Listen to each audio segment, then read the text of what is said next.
Hello friends, welcome back to Shiksha with Shalini. ये हमारा channel dedicated to the science है। जो भी आप टॉपिक सर्च करना चाहते हैं वो ज़्यादातर हैं ऑलरेडी। और फिर भी अगर कोई टॉपिक नहीं है इस चैनल पे तो आप हमें नीचे कमेंट्स कर दीजिएगा। मैं उस टॉपिक पे वीडियो बनाकर आपको प्रोवाइड कर दूंगी।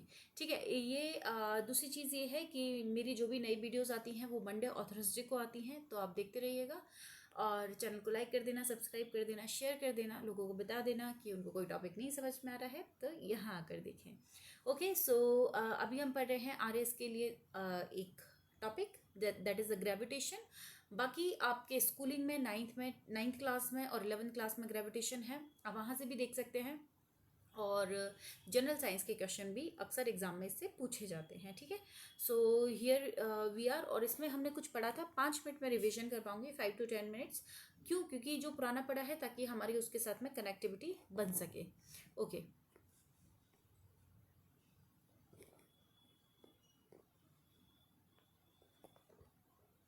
तो सबसे पहले हमने पढ़ा था, जस्ट मिनट, हमने पढ़ा था सबसे पहले कि ग्रेविटेशन की डेफिनेशन क्या होती है, मतलब ग्रेविटेशन है क्या चीज़। तो गुरुत्वाकर्षण हमने देखा था कि दो पिंडों को अपनी ओर आकर्षित करने में लगने वाला गुरुत्वाकर्षण कहलाता है। जैसे सपोज हमारे पास एक पिंड है और ये हमारे पास दूसरा पिंड है, और ये दोनों के बीच में जो आकर्षण का बल लगता है उसे ग्रेविटेशन कहा जाता है।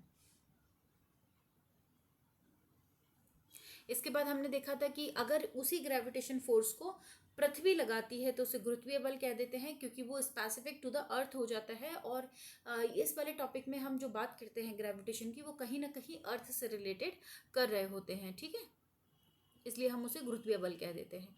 इसके बाद हमने देखा था कि ग्रेविटेशन की कुछ विशेषताएं होती है, मतलब ग्रेविटेशनल जो फोर्स होता है उस फोर्स की कुछ विशेषताएं होती हैं कि ये दुर्बल होता है। दुर्बल होने का मतलब हमने देखा था कि सपोज करते हैं ये दो पेन है मेरे पास और दोनों में क्या ग्रेविटेशन फोर्स लग रहा है, पर ये कभी भी एक दूसरे को अपनी ओर खींचेंगे नहीं, क्योंकि इतना कम ग्रेविटेशन फोर्स होता है कि हमें पता ही नहीं चलता है। वहीं अगर इतनी बड़ी बड़ी मैंने दो मैग्नेट ले ली होती, चुंबक ले लिया होते, तो दे विल इधर अपने आप को पास खींच रही होती है या पुश कर रही होती हैं, तो हमें पता चल जाता है कि हाँ इनमें मैग्नेटिक गुण है, चुंबकीय गुण है, लेकिन ग्रेविटेशन का हमें पता नहीं चल पाता है। ठीक है। और आकर्षण होता है, कभी प्रतिकर्षण नहीं होता है, जबकि जबकि मैग्नेट में, चुंबक में प्रतिकर्षण बल भी पाया जाता है। माध्यम पर निर्भर नहीं करता, चाहे वैक्यूम हो, चाहे जल हो, गैसेज हो, सॉलिड हो, उस पर कोई फर्क नहीं पड़ता है। ठीक है।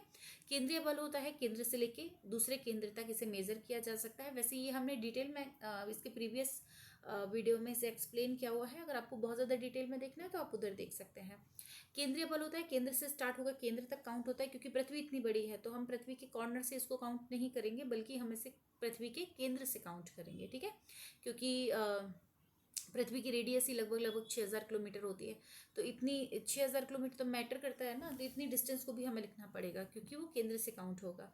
इसके बाद ये अन्योन बल है। अन्योन बल का मतलब होता है कि किसी अन्य ऑब्जेक्ट की उपस्थिति का इस पर कोई प्रभाव नहीं पड़ता है। ठीक है। इसके बाद हम देखते हैं कि हमने क्या पढ़ा था। इसके बाद हमने पढ़ा था गुरुत्वीय त्वरण, सार्वत्रिक गुरुत्वाकर्षण का नियम। सार्वत्रिक नियम क्या कहता था कि जो फोर्स होता है, यानी ग्रेविटेशनल फोर्स होता है, वो 3 चीज़ों पे डिपेंड करता है। कि एक तो जो पहली वाली ऑब्जेक्ट है या फर्स्ट बॉडी जो है, मैं यहाँ दूसरा पेन ले लेती हूँ, ये लीजिए। देखिए यहाँ पे ये पहली वाली बॉडी है, इस पर भी डिपेंड करेगा। ये सेकेंड नंबर की बॉडी है, उस पर भी डिपेंड करेगा। ठीक है। और इनके बीच की डिस्टेंस पे डिपेंड करेगा, पर डिस्टेंस के तो इन्वर्स प्रोपोर्शनल होगा। और इन दोनों बॉडी के जो मास होगा उस मास के डायरेक्टली प्रोपोर्शनल होगा। मास मतलब द्रव्यमान, द्रव्यमान के डायरेक्टली प्रोपोर्शनल होगा।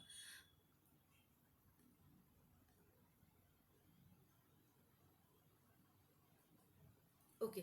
ठीक है। तो ये मास के तो डायरेक्टली प्रोपोर्शनल होता है और दूरी के स्क्वायर के व्युत्क्रमानुपाती होता है। और जब हम इन सबको मिलाते हैं तो इन सबको मिलाने पे एक फॉर्मूला क्रिएट होता है, वहाँ पे हमें एक नई क्वांटिटी दिखाई देती है, दैट इज द जी। जी को हम कह सकते हैं सार्वत्रिक गुरुत्वाकर्षण नियतांक, जिसकी वैल्यू होती है 6.67 इंटू 10⁻11।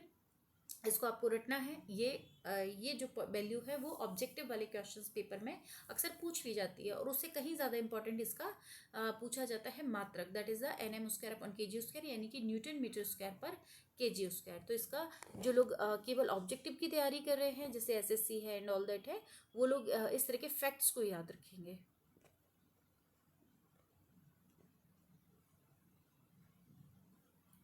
अच्छा, इसके उपयोग क्या हैं? इसके उपयोग हम कह सकते हैं कि भाई सारे ग्रह प्लैनेट्स चक्कर लगा रहे होते हैं, अर्थ के पास खुद का एक एटमॉस्फेयर होता है, ये सब इसके उपयोग होते हैं। अर्थ पे से कोई भी चीज़ अपने आप उड़ के अंतरिक्ष में नहीं चली जाती है, ये सब इसके उपयोग हैं। गुरुत्वीय त्वरण, गुरुत्वीय त्वरण क्या होता है कि त्वरण क्या होता है, जब वेग में परिवर्तन होता है ना, तो वेग में परिवर्तन की दर को त्वरण कहा जाता है। ठीक है, तो अकेले हम त्वरण शब्द के बारे में बात करें तो त्वरण का मतलब क्या होता है, ज़्यादा मोटा हो गया है, हाँ जी, है ना। तो त्वरण की अकेले की बात करेंगे तो इसको कहेंगे वेग में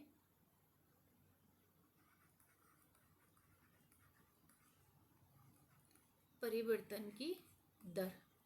तो आप कहोगे कि गुरुत्वीय त्वरण यानी गुरुत्व, यानी कि अभी हमने बात की पृथ्वी के संदर्भ में बात कर रहे हैं, तो होता क्या है कि सपोज करते हैं ये पृथ्वी है और ऊपर कोई ऑब्जेक्ट है, और वो ऑब्जेक्ट जब नीचे गिरेगा तो क्या होगा, उसके वेग में परिवर्तन होगा। क्यों? क्योंकि पृथ्वी उस पर लगातार फोर्स लगा रही है, बल लगा रही है, तो वो पृथ्वी अपनी तरफ खींचेगी, और जैसे पृथ्वी अपनी तरफ खींचेगी तो क्या होगा कि इसका वेग बदल जाएगा। ठीक है, बल लगेगा तो वेग में परिवर्तन हो जाएगा। तो उस वेग में जो परिवर्तन होता है, लेकिन ये वेग में परिवर्तन कौन से बल के कारण हो रहा है? गुरुत्वीय बल के कारण। तो इसको हम क्या बोलेंगे?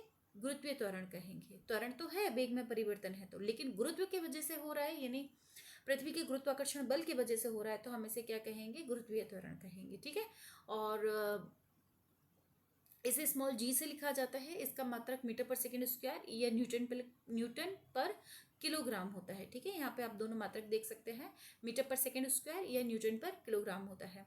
यह एक सदिश राशि होती है, इसका जो दिशा होती है वो केंद्र की तरफ होती है। ठीक है, त्वरण हमेशा सदिश राशि होती है, क्योंकि वेग भी सदिश राशि है, वेग में परिवर्तन की दर है तो त्वरण है, तो सदिश है। अब सदिश है तो इसकी दिशा होगी, दिशा कौन सी होती है? पृथ्वी के केंद्र की तरफ। ठीक है, अब आप कहोगे कि मैम अगर ये चांद पे गिरा होगा तो चांद की हम बात ही नहीं कर रहे, वहां पे दूसरा त्वरण होगा। ठीक है, हम बात करें गुरुत्वीय त्वरण, गुरुत्वीय मतलब अर्थ का, तो इसकी दिशा अर्थ की तरफ होगी। अगर चांद पे ऐसी कोई घटना होती है कि चांद पे एक बॉल को गिराया जाता है और वहां पे त्वरण क्रिएट होता है, तो उस त्वरण की दिशा होगी चांद के केंद्र की तरफ में। ठीक है, गुरुत्वीय यानी पृथ्वी के केंद्र में नहीं होगी। पर अभी हम बात कर रहे हैं गुरुत्वीय त्वरण की, तो गुरुत्वीय त्वरण की दिशा किधर होती है? पृथ्वी के केंद्र की तरफ। अच्छा, ये जो स्मॉल जी से लिखा जाता है, गुरुत्वीय त्वरण को हम किससे लिखते हैं? स्मॉल जी से। तो ये जो स्मॉल जी होता है ना, वो उसका मान पृथ्वी पर बदलता रहता है। आज हम इसके बारे में थोड़ा सा डिस्कस करेंगे कि पृथ्वी पर इसका मान कैसे बदलता है। जनरली इसे 9.8 मीटर पर सेकेंड स्क्वायर से काउंट किया जाता है। तो मैं यहाँ पे आपको 2-3 चीजें एक्स्ट्रा बताने वाली हूँ आज, जरा रुकिएगा।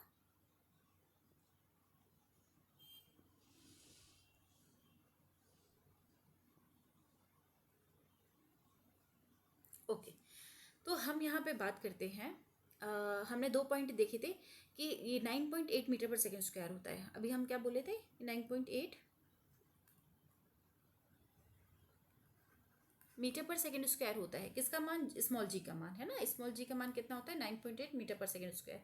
अब ये कहाँ पर होता है? कभी कभी ऑब्जेक्टिव क्वेश्चन पेपर में ये पूछ लिया जाता है, जब अभी आपने एक बात बोली अभी कि ये हमारी पृथ्वी है और पृथ्वी के हर स्थान पर इसका मान अलग अलग होता है। यानी अगर आप हिमालय की चोटी एवरेस्ट पे बैठे होंगे तो वहाँ पर इसका मान अलग होगा, अगर आप डीप ओशन के अंदर होंगे तो वहाँ पर इसका मान अलग होगा। ठीक है, या आप किसी हिल वाली जगह पे होंगे तो अलग होगा, पोल पे होंगे पोल पे तो अलग होगा, मीन्स। और अगर आप भूमध्य रेखा पर होंगे तो इसका मान अलग होगा, है ना। भूमध्य रेखा होती है यहाँ पे बीच में ना, तो भूमध्य रेखा पर इसका मान अलग होता है, पोल्स पर इसका मान अलग होता है, ऊंचाई पे अलग होता है, गहराई में अलग होता है।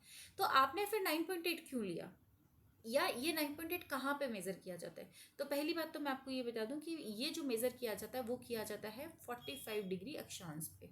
ठीक है, यहाँ पे बीच में, क्योंकि ये 90 हो गया, 0 डिग्री है, तो 45 डिग्री कहाँ पे आ रही होगी? करीब करीब यहाँ पे आ रही होगी 45 डिग्री। तो 45 डिग्री अक्षांश जो होता है वहां पर इसको मेजर किया जाता है, पहली बात। दूसरी बात, ऊंचाई कितनी ले? हिमालय में अलग है, ओशन में अलग है, तो समुद्र तल। ठीक है, ये क्वेश्चन उसमें पूछा जा सकता है, आपको ऑब्जेक्टिव में पूछा जा सकता है। किसकी बात कर रहे हैं हम? समुद्र तल की बात करें तो समुद्र तल पे 45 डिग्री पे इसको मेजर किया जाता है, वहां पे इसकी वैल्यू कितनी आती है? 9.8 मीटर पर सेकेंड स्क्वायर। बाकी अगर आप भूमध्य रेखा पर जाएंगे तो उसका मान कुछ और आएगा, पोल्स पे जाएंगे तो कुछ और आएगा, समुद्र तल से गहराई में जाएंगे तो कुछ और आएगा, समुद्र तल से ऊंचाई पे जाएंगे तो अलग आएगा। तो अलग आएगा तो क्या अलग आएगा, तो वो भी चेक कर लेते हैं। तो यहाँ पे हमें 3-4 पॉइंट याद रखने चाहिए। सबसे पहले हम बात करते हैं ऊंचाई की। सबसे हम पहले हम ऊंचाई की बात करते हैं कि सपोज करते हैं ये अर्थ की सतह है, सरफेस जहाँ पे हम रहते हैं, और यहाँ पे एक पहाड़ है या ऊंचाई है या एरोप्लेन में आप जा रहे हैं, तो यहाँ पे ग्रेविटेशन मेज़र करना है। तो जो ऊंचाई पे ग्रेविटेशन मेज़र किया जाता है तो उसके लिए हमारे पास एक फॉर्मूला होता है। जो जैसे मान लो आप किसी हाइट पे हैं तो वो फॉर्मूला हो जाएगा G1 - 2h/r। हाँ, 1 - 2h/r, G1 - 2h/r। अब देखिए इसका मतलब फॉर्मूला अगर आपको याद रखना है तो आप रख लें, नहीं भी रखना चाहो तो आप बस इतना याद रखें कि जब भी आप ऊंचाई की तरफ बढ़ेंगे ना तो जी का मान कम हो जाएगा। जी का मान कम हो जाएगा कैसे? क्योंकि आप जो भी यहाँ पे माइनस करेंगे तो ये पॉइंट में आ जाएगा। ठीक है, 1 में से माइनस करेंगे तो पॉइंट में आंसर आ जाएगा, क्योंकि इसकी कोई ना कोई वैल्यू होगी ऊंचाई की। ये देखो, एच आपका पॉजिटिव होगा, ऊंचाई पॉजिटिव होगी, आर भी आपका पॉजिटिव होगा। जब ये दोनों संख्या पॉजिटिव होंगी तो डेफिनेटली यहाँ पे कोई पॉजिटिव नंबर आएगा। जो भी पॉजिटिव नंबर आएगा आप उसको 1 में से माइनस करोगे तो डेफिनेटली डेसिमल में आंसर आएगा, और डेसिमल को जी में मल्टीप्लाई करोगे तो ये संख्या कम हो जाएगी, तो जी का मान कम हो जाएगा। अगर हम बात करते हैं गहराई की, देखो इतना मैथमेटिक्स में नहीं जाना हो ना तो आप इतना कष्ट कर लेना, मतलब इतना थोड़ा सा प्रयास कर लेना कि ये फॉर्मूला याद कर लो, और जी का मान कम हो जाता है ऊंचाई जाने पे, ये याद रख लो। ये आपसे कैसे पूछा जा सकता है कि आप ऊंचाई पे गए हैं या आप हिमालय पे बैठे हैं तो आपको ग्रेविटेशन कम फील होता है या वहाँ पर आपका भार कम फील होता है। आप अगर वेइंग मशीन पे मेज़र करोगे तो आपका वजन कम आएगा। सपोज करते हैं आपका वजन 65 kg है और आप किसी हाइट पे जाके इसको मेज़र कर रहे हैं, तो हो सकता है वहाँ पे 62 या 63 kg आ जाए, थोड़ा सा कम हो जाएगा। ठीक है, तो वो किसके वजह से होता है? क्योंकि वहाँ पे जी का मान कम हो जाता है। अब आप गहराई की बात कर लीजिए कि सपोज करते हैं ये आपकी सतह है और आप डाइविंग कर रहे हैं, अंदर पानी के अंदर चले गए, तो पानी के अंदर गए हो तो वहाँ पे भी आपको वेट कम फील होगा, आपका भार कम फील होगा, वहाँ पे जी का मान क्या होता है? वो भी कम हो जाता है। मतलब मैक्सिमम कहाँ पे हुआ? मैक्सिमम सरफेस पे होता है। सरफेस से ऊपर जाओगे तो भी कम हो जाएगा, नीचे जाओगे तो भी कम हो जाएगा। अब इसके लिए भी क्या मैम कोई फॉर्मूला है? हाँ जी, तो इसके लिए भी एक फॉर्मूला है, अगर आप चाहें तो उसे भी याद कर लेना।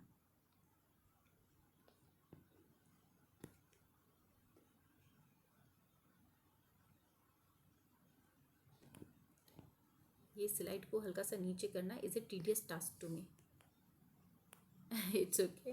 ओके, तो गहराई की बात कर रहे थे, तो गहराई का जो फॉर्मूला होता है वो होता है आपका जी। डेप्थ की बात कर रहे हैं तो that would be G 1 minus, मतलब 1 पूरा कर लेना, 1 - D/r। वहाँ 2h था, यहाँ ओनली d है, डेप्थ।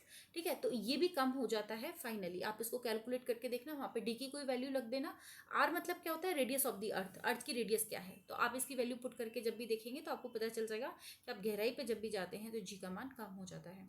तीसरा पॉइंट आपसे ये पूछा जाता है ऑब्जेक्टिव क्वेश्चन में कि आपने पोल पे गए हो और एक आप गए हो इक्वेटर पे। इक्वेटर मतलब समझते हो? भूमध्य रेखा। तो भूमध्य रेखा पर जो जी का मान होता है ना वो कम होता है, और पोल्स पे जी का मान ज़्यादा होता है। ठीक है, ये आप डायरेक्टली लर्न करेंगे, इसके लिए हमारे पास कोई भी फॉर्मूला नहीं है। इसके अलावा आप चेक कर सकते हैं किसी एंगल पे। ठीक है, तो एंगल कह लीजिए, नहीं एंगल मत कहिए, ऐसा कहिए कि अर्थ के रोटेशन पे। अर्थ जब घूम रही होती है ना तो क्या होता है? तो जब अर्थ घूम रही होती है ना तो इसका मान कम हो जाता है, यानी कि जी थीटा जो निकालेंगे ना उसका फॉर्मूला जाएगा आपका, ये हटा दीजिए यहाँ से, G theta is equal to G 1 minus omega square upon G cos square theta. ठीक है, ये वाला फॉर्मूला इसमें यूज होगा, यानी कि अर्थ के रोटेशन पे फर्क पड़ता है। अब आप इसको ऐसे समझ लें कि अर्थ का रोटेशन बढ़ जाएगा तो जी का मान कम हो जाएगा, और अर्थ का रोटेशन कम होगा तो जी का मान बढ़ जाएगा। अब मान लो अर्थ ऐसे घूम रही है, अपनी जो भी स्पीड है उसकी 24 आवर में वो पूरा चक्कर काट लेती है। अगर वो तेजी से घूमना शुरू कर दे और तेजी से, तो क्या होगा? अर्थ पे जी का मान कम हो जाएगा। तो अगर और जैसे 2 टाइम घूमना तेज किया उसने और जी का मान कम हो गया, फिर और तेज घूमना शुरू किया, जी का मान और कम हो गया, 9.8 से समझ लो 8 पे आ गया, फिर 7 पे आ गया, फिर और तेज अर्थ घूमने लगी तो फिर 6 पे, 5 पे, 4 पे आ गया। अगर घूमते घूमते अर्थ ना 17 गुना तेज घूमने लगी, अभी जो घूम रही है उससे 17 टाइम फास्टर घूमने लगी, तो अर्थ पे जी का मान 0 हो जाएगा, जी वुड बी 0। फिर हमको वजन ही नहीं लगेगा, यहाँ से सारा एटमॉस्फेयर बाहर उड़ जाएगा और हम सारे बाहर उड़ जाएंगे। ठीक है, तो जी का मान कितना होगा? 0 हो जाएगा। तो ये कुछ पॉइंट्स थे जो मुझे आपको बताने थे। तो 17 टाइम्स याद रखना कि 17 गुना तेज अगर पृथ्वी घूमने लगती है तो जी के मान में परिवर्तन हो जाता है। ओके इसके बाद हमने एक इंटरेस्टिंग सा टॉपिक देखा था, दैट इज द भार और द्रव्यमान। भार और द्रव्यमान क्या होता है कि देखो वस्तु के अंदर एक्चुअली कितना मटेरियल है, कितना एटम्स हैं, कितने मॉलिक्यूल्स हैं, वो सब मिलके तो क्या बनाते हैं, वो सब मिलके बनाते हैं द्रव्यमान। वो सब मिलके क्या बनाते हैं, द्रव्यमान। लेकिन अगर इसी वस्तु को हम क्या करने वाले हैं, इसी वस्तु को हम किस पर रख देने वाले हैं, वेइंग मशीन पे, तो पृथ्वी गुरुत्वाकर्षण के कारण इसे क्या करेगी, अपनी ओर नीचे की तरफ खींचना शुरू करेगी। जैसे ही वो पृथ्वी अपनी ओर नीचे खींचना शुरू करेगी तो इसका क्या होगा, वो चेंज हो जाएगा। मतलब जो भी द्रव्यमान हम मेजर कर रहे हैं, जो रीडिंग्स है वो चेंज हो जाएंगी। तो चेंज हो जाएंगी, उसे हम क्या कहते हैं, भार कहते हैं। या हम सीधे शब्दों में कहें कि भार जो होता है ना, एक तरीके का बल होता है। बल क्यों होता है, क्योंकि वो नीचे की तरफ पृथ्वी इसको खींच रही होती है। तो हमने कहा था कि इसका मात्रक क्या होगा, वो बहुत इंपॉर्टेंट है। इसके लिए भी अगर आप और डिटेल में देखते हैं तो लास्ट वीडियो देख लेना। हमने बोला था कि जो भार होता है ना, भार का मात्रक क्या होता है, देखिए। हाँ, द्रव्यमान का मात्रक क्या होता है, द्रव्यमान का मात्रक होता है केजी। और जो भार होता है ना, भार का हमने एक फॉर्मूला देखा था, भार का फॉर्मूला होता है m इंटू जी। तो m का क्या हो गया, केजी, और g का क्या हो गया, मीटर पर सेकेंड स्क्वायर, मीटर पर सेकेंड स्क्वायर। या तो आप ये कह लीजिए, या आप भार को सीधे सीधे क्या कह सकते हैं, न्यूटन। क्यों, क्योंकि m मतलब मास, g मतलब एक्सलेरेशन, तो m into A is equal to force होता है। तो फोर्स और भार एक ही चीज है, एक तरीके से बल और भार एक ही चीज है क्वांटिटी वाइज। ठीक है, तो भार और बल एक ही चीज है, इसलिए दोनों के मात्रक भी न्यूटन हो सकते हैं, क्योंकि बल का मात्रक भी न्यूटन होता है। ठीक है, तो शायद हमने यहाँ तक अपनी लास्ट क्लास में पढ़ लिया था। आई होप कि आपको रिवीजन, हाँ। भारीनता क्या होती है वो देख लेते हैं। भारीनता होती है जब जी का मान शून्य हो जाए। देखो मैंने कहा कि एम और जी मिलके भार बनाते हैं, तो एम तो कभी भी जीरो नहीं हो सकता है, क्योंकि अगर कोई भी पदार्थ है, सपोज आज ये पेन है, तो पेन में से अगर सारे एटम्स निकाल दिए जाएं तो इस पेन का एग्जिस्टेंस नहीं बचेगा। यानी एम को तो आप कभी खत्म नहीं कर सकते हैं, एम प्रोड्यूस भी नहीं हो सकता और उसे खत्म भी नहीं किया जा सकता। द्रव्यमान संरक्षण का नियम, भार संरक्षण का नियम नहीं होता है, द्रव्यमान संरक्षण का नियम होता है। ठीक है, ओके। और ये जो जी है ना, क्या ये जीरो हो सकता है, हाँ हो सकता है। हमने अभी देखा था, अगर पृथ्वी अपने जो अक्ष पे चक्कर लगा रही है, रोटेट कर रही है, अगर वो 17 गुना तेजी से घूमने लग जाए तो जी का मान शून्य हो जाता है। इसके अलावा हम कह रहे हैं ऊंचाई पे जाएंगे तो जी का मान कम होगा, तो ऊंचाई पे जाते जाते एक पोजीशन ऐसी जरूर आएगी, वहां पे जी का मान क्या होगा, शून्य हो जाएगा। ठीक है, तो ऐसी कई सारी लोकेशंस होती हैं जहाँ पे जी का मान जीरो हो जाता है। एक और बात, कभी कभी क्या होता है, ये जो जी होता है ना, वो हमारे कैसे लगता है, देखो मैं बताऊं। सपोज ये एक इंसान है, एक बहुत ही इंटरेस्टिंग बात है, सुनिएगा। ये एक इंसान है, तो इसको अपना वजन क्यों फील हो रहा है, आज मैं हूं और मुझे अपना वजन क्यों फील हो रहा है कि मेरे अंदर कुछ वजन है या मेरे अंदर कुछ भार है, वो मुझे क्यों फील हो रहा है, क्योंकि मैंने क्या किया, मैंने इस अर्थ पे एक दबाव डाला है ना। ये अर्थ की सतह है, मैं अर्थ पे खड़ी हुई हूँ, और अर्थ पे खड़ी हूँ तो मैंने अर्थ पे एक दबाव डाला। ठीक है, बल बल अप्लाई किया, तो क्या अर्थ मुझ पे एक बल अप्लाई नहीं करेगी, करेगी। क्रिया प्रतिक्रिया का नियम, मैंने अर्थ को दबाने की कोशिश की यहाँ अपने पैरों से, तो अर्थ ने भी मुझे क्या किया, बराबर का बराबर फोर्स मुझ पे अप्लाई किया, क्रिया प्रतिक्रिया के नियम से, थर्ड नियम ऑफ न्यूटन्स लॉ।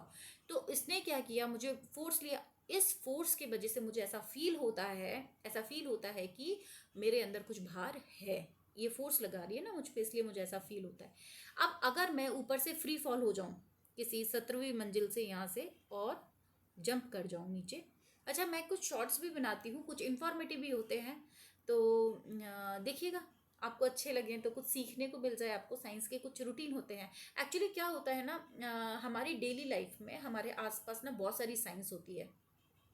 हम कई बार ये सोच रहे होते हैं, अक्सर मैं जब क्लासेस में जाती हूँ तो बच्चे पूछते हैं हम साइंस क्यों पढ़ रहे हैं मैम, क्या ज़रूरत है, हमने तो आगे चल के आर्ट्स लेना है या आगे चल के कुछ और सब्जेक्ट्स लेने हैं, कॉमर्स लेना है एंड ऑल दैट, तो हम क्यों पढ़ें साइंस को। ठीक है, तो साइंस एक्चुअली सब्जेक्ट से बढ़ के हमारे लिए होती है कि साइंस ना हमारे आसपास होती है, चारों तरफ साइंस होती है। अगर मैं लिख रही हूँ, मैं बोल रही हूँ, मैं कुछ भी कर रही हूँ ना, वहाँ साइंस होगी। और वो मेरे शॉर्ट्स आपको बताएंगे कि हमारे आसपास साइंस कैसे नज़र आती है, हमारे देखने का नज़रिया कैसे होता है। ठीक है, तो आप देख लीजिएगा अगर आपको पसंद आते हैं तो। अब बात कर रहे थे हम भारीनता की, तो अगर मैंने यहाँ खड़ी हूँ और मैं इस अर्थ को अपने ऐसे पुश कर रही हूँ, बल लगा रही हूँ अर्थ पे, वो ग्रेविटेशन की वजह से लग रहा है लेकिन मैं लगा रही हूँ। तो जब मैंने इस पे लगाया तो अर्थ ने भी मुझे क्या किया, बैक पुश किया। बैक पुश करने की वजह से क्या हुआ, मुझे ऐसा फील हुआ कि मेरे अंदर भार है और मुझे अच्छा लगा। ठीक है, अब क्या हुआ, मान लो 17वीं मंजिल से मैं यहाँ फॉल कर रही हूँ नीचे, वैसे ऊंचाई से निकल, कोई कूद मत जाना, डर लगता है, मैं मुझे भी ऊंचाई से डर लगता है। तो सपोज करते हैं कि 17वीं मंजिल से मैंने यहाँ डाइव किया, मतलब एकदम छलांग लगा दी इमेजिनेशन में। तो क्या होगा कि मेरा अर्थ के साथ कोई कांटेक्ट नहीं है, अर्थ के साथ कोई भी कांटेक्ट है नहीं, और मैं स्पीड में ग्रेविटेशन फोर्स में नीचे आ रही हूँ, फ्री फॉल हो रहा है मेरा। तो ऐसे समय में मेरा जी जो होता है ना वो शून्य हो जाता है, यानी मैंने कोई प्रतिक्रिया नहीं दी अर्थ को और अर्थ भी मुझे प्रतिक्रिया नहीं दे पाई, जिसकी वजह से मुझे क्या होने लगा, फ्री फॉल होने लगा, मतलब ऐसा फील होने लगा कि मेरे अंदर कोई भार नहीं है। फॉर एग्जाम्पल मैं आपको बताऊं कि जो आप ये वाले झूले झूलते हैं ना, क्या बोलते हैं, मैरी गो राउंड, ऊपर से जैसे ऐसे चक्री वाला नीचे आता है गोल के ऊपर, जितना बड़ा झूला होता है ऐसे मैरी गो राउंड कहते हैं शायद इसको। तो ये वाले झूलों पे जब हम बैठते हैं तो जब वो नीचे की तरफ आ रहा होता है तो हमें कैसे फील होता है कि जैसे कि क्या होने लगा है, हमारे अंदर कोई भार नहीं है, वजन नहीं है, एकदम हल्के हो जाते हैं। तो वो किसके वजह से होता है, भारीनता की वजह से। ठीक है, तो ये वाला कॉन्सेप्ट था। अच्छा, अब यहाँ पे हम एक दो चीज़ें और समझेंगे, दैट इज़ क्वाइट इंटरेस्टिंग।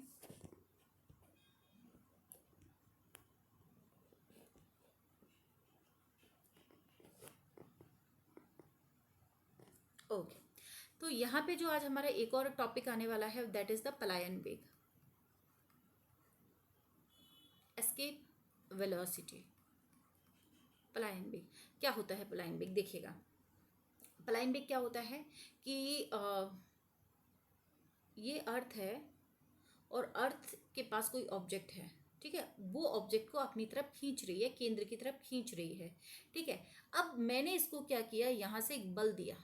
वही सपोज करते हैं, ये अर्थ थोड़ी बड़ी बना लेते हैं और यहाँ पे कोई ऑब्जेक्ट है, उस ऑब्जेक्ट को अर्थ अपनी तरफ खींच रही है और मैंने अपनी तरफ से इसको धक्का दिया। ठीक है, या यूँ मान लीजिए ये एक ऑब्जेक्ट है, इस ऑब्जेक्ट को कोई इधर से लगातार धक्का दे रहा है। ठीक है, कोई धक्का लगातार इसको धक्का दे रहा है, कोई इधर से अगर धक्का दे, इधर से पुश करे, तो जो फाइनल पुश होगा, मतलब जैसे अगर सपोज यहाँ 5 न्यूटन से ये कॉन्स्टेंटली इसको धक्का दी जा रही है, अगर कोई 7 न्यूटन से आके इसको फोर्स कर दे तो क्या होगा, तो ये इधर की तरफ मूव करने लग जाएगी। सिमिलरली क्या हुआ कि ये अर्थ है ना, अर्थ इस ऑब्जेक्ट को अपनी तरफ खींच रही है, किसके वजह से, ग्रेविटेशनल फोर्स के वजह से। अगर मैं इसको यहाँ से दूर धकेल दूँ, इधर से धक्का दे दूँ, पुश कर दूँ, तो ये क्या करेगा, थोड़ा दूर चला जाएगा। फिर मैंने इसको और पुश किया, मतलब कुछ वेलोसिटी दी, तो ये थोड़ा और दूर चला जाएगा। देन अगेन यही हुआ, और एक दिन ऐसा आएगा कि ये जो अर्थ का ग्रेविटेशनल फोर्स कम होते चले जाएगा और ये हमारे एटमॉस्फेयर को या अर्थ को छोड़कर ये बाहर निकल जाएगा।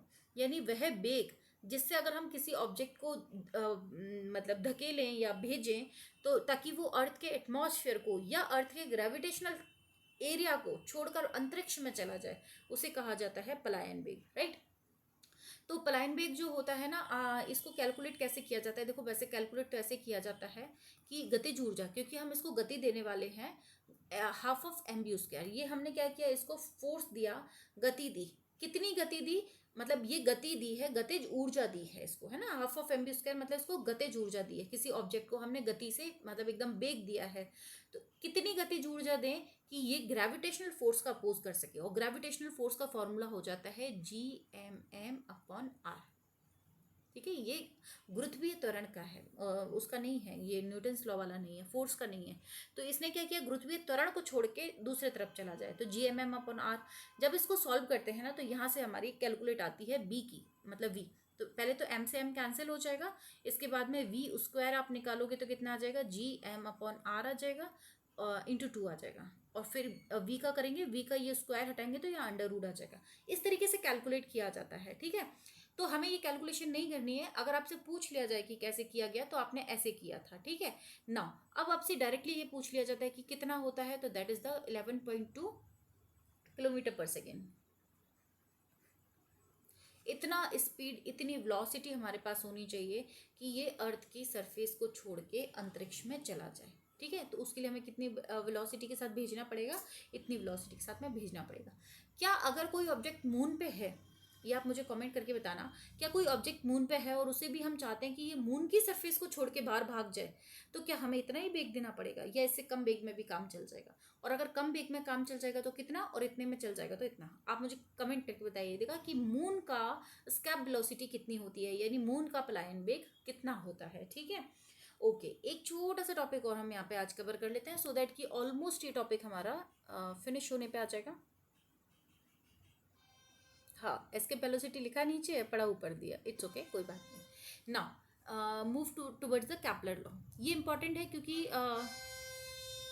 2016 वाले पेपर में, आई गेस, या 13, आई डोंट नो, किसी पेपर में कैपलर्स लॉ पूछे गए थे। कैपलर लॉ, ठीक है। कैपलर्स लॉ क्या होते हैं? ये भी ग्रेविटेशन से रिलेटेड होते हैं। होता क्या है कि ये सन है,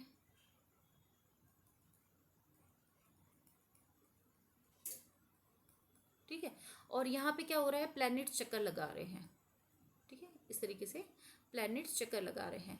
तो इनसे रिलेटेड कोई एक लॉ है, 3 लॉ हैं कैपलर्स लॉ, उनके बारे में पढ़ रहे हैं।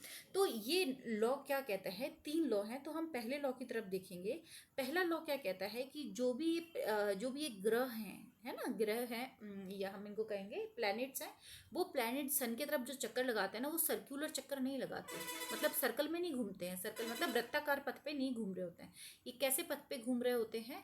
ये इलिप्स मतलब बोले तो क्या बोलते हैं इनको हिंदी में, दीर्घवृत्त, दीर्घवृत्त में चक्कर लगा रहे होते हैं। दीर्घ वृत्ताकार पथ पर चक्कर लगा रहे होते हैं, यानी सर्कल नहीं होता, थोड़ा अंडे नुमा होता है, ऐसे ओवल शेप होती है, इस तरीके से चक्कर लगा रहे होते हैं।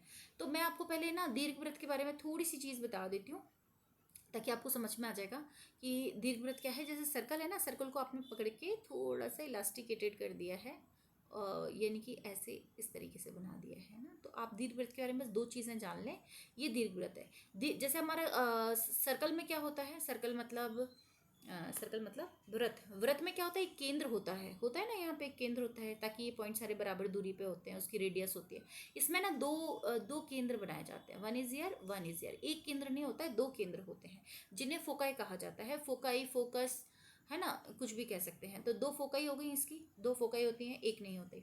सेकेंडली क्या होता है कि इसमें 2 अक्ष होते हैं। ये देखो, एक अक्ष ये होता है और दूसरा अक्ष इस तरीके से होता है। तो क्या ये बराबर बराबर होंगे? नहीं, ये होता है दीर्घ अक्ष और ये होता है लघु अक्ष।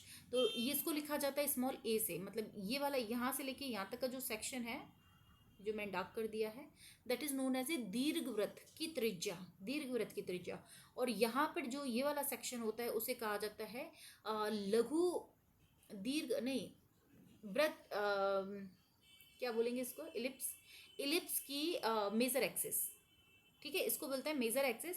और इसको बोला जाता है माइनर एक्सिस, लघु त्रिज्या। ठीक है, तो इसमें 2 तरह से होता है, क्योंकि इधर से थोड़ा चपटा होता है तो लघु त्रिज्या हो जाती है, और इधर से दीर्घ त्रिज्या हो जाती है। ये चीज़ समझने की है। दूसरा हमने देखा कि इसमें एक फोकाई नहीं होती, मतलब एक केंद्र नहीं होता, बल्कि 2 केंद्र होते हैं, 2 केंद्र होते हैं, इस प्रकार से। ओके, सो यहाँ तक हमारी बात समझ में आ गई है। Now the next thing is, हमने पहला लॉ पढ़ा है। पहला लॉ जिसे लॉ ऑफ ऑर्बिट भी कहा जाता है, इसमें ये बताया गया है कि ये जो ऑर्बिट है ना, मतलब जहाँ ग्रह चक्कर लगा रहे हैं, वो वृत्त ना होकर दीर्घ वृत्त होते हैं। पहला रूल समझ में आ गया। दूसरा,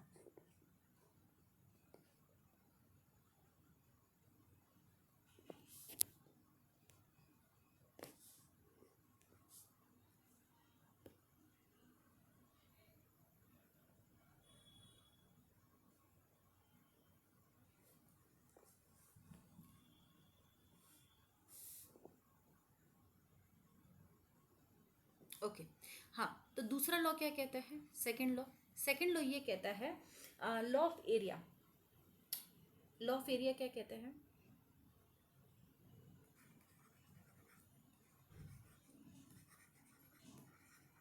देखिए, लॉ ऑफ एरिया क्या कहता है कि मान लेते हैं ये हमारा दीर्घवृत्त है,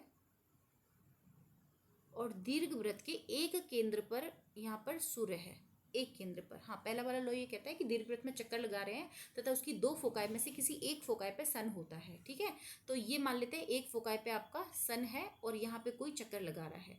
अब आपको क्या करना है, इस सन से लेके इस प्लैनेट ये प्लैनेट जो है उसको एक लाइन से जोड़ देना है।